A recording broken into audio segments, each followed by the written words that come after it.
ច្បាប់ប្រងុយកើតមកជាប្រុសគិតឲ្យសុបសោះកុំឲ្យសរវៃបួសរៀនធរអាសត្រាបាលីបរលោកីក៏បីចន្លោះសឹកមុខរស់ស៊ីក៏កាយធរណីធ្វើជាក្រហកកុហកជឿបល់បំណោរំកោះច្រើនគេដាក់ខ្នោះអស់ស្រ័យចំការបាប់សុតនត្រូវជាអិនប្រយ័ត្ន4យ៉ាង1ហោរាប្រយ័ត្នមុនល្អិល2ជាងតងកាន់សិលប្រយ័ត្នការទៀង3តោក្រមប្រយ័ត្នការលំអៀង4យ៉ាទៀងប្រយ័ត្នវត្តអាខារាច្បាប់បុរាណបុគ្គលអ្នកផ្ដល់នៅកំណើតមួយ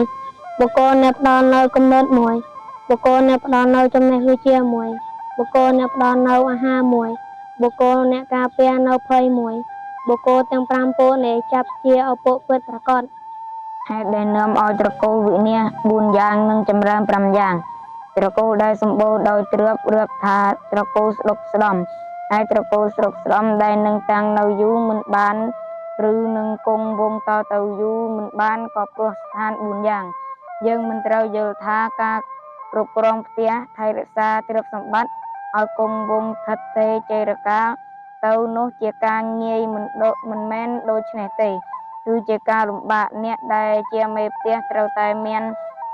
សតិសម្បញ្ញៈជុំវិញខ្លួនគឺត្រូវដឹងហេតុនៃសេចក្តីវិនាស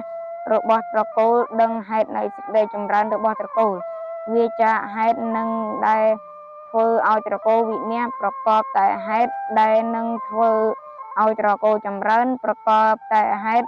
ដែលនឹងធ្វើឲ្យត្រកូលចម្រើនបានក្នុងទីនេះព្រះពុទ្ធជាម្ចាស់ទ្រង់ត្រាសម្ដែងហេតុ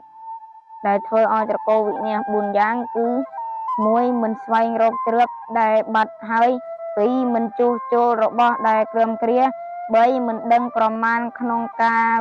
ចាយនិងប្រើប្រាស់ទ្រព្យ4តាំងស្ត្រីឬបុរសដែលទ្រុសិលឲ្យធ្វើជាមេផ្ទះអ្នកដែលប្រាថ្នាឲ្យត្រកូលបាននៅសេចក្តីចម្រើនក៏បីវាចាកស្ថាន4ប្រការនេះចេញហើយត្រូវប្រកបតែក្នុងស្ថាន4ប្រការដែលនឹងធ្វើឲ្យត្រកូលចម្រើនដូច្នេះគឺ1ស្វែងរកទ្រព្យដែលបាត់ហើយ2ជួសជុលរបស់ដែលគ្រាំគ្រា3ដឹងប្រមាណក្នុងកាយចាយនិងប្រើប្រាស់ទ្រព្យសម្បត្តិ4តាំងស្ត្រីឬបុរសអ្នកមានសិលឲ្យធ្វើជាមេផ្ទះសន្តបិដកអង្គុត្តរនិកាយចក្រនិបាតចតុដ្ឋទំព័រទី